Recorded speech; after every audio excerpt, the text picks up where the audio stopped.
ગજ મથ્યા કરશે પણ કોઈના બાપનો ગજ વાગ્યો નહીં વાગ્યા કેશ રૂપિયા વાળાના ઘેર જાજુ ભીમોન હોય પણ મારી મેરડી કે મન તો લેપણના ઓટલાનો મોશ ગરીબ મન ખાલી અગરબત્તી ના કર ખાલી નમન ના બેહી કદાચ નો હુંકારો પડન મુ માતા ડોટ ના કાઢું તો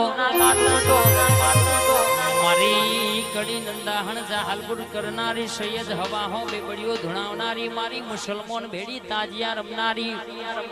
મેરડી નું વેણસો પાવડિયા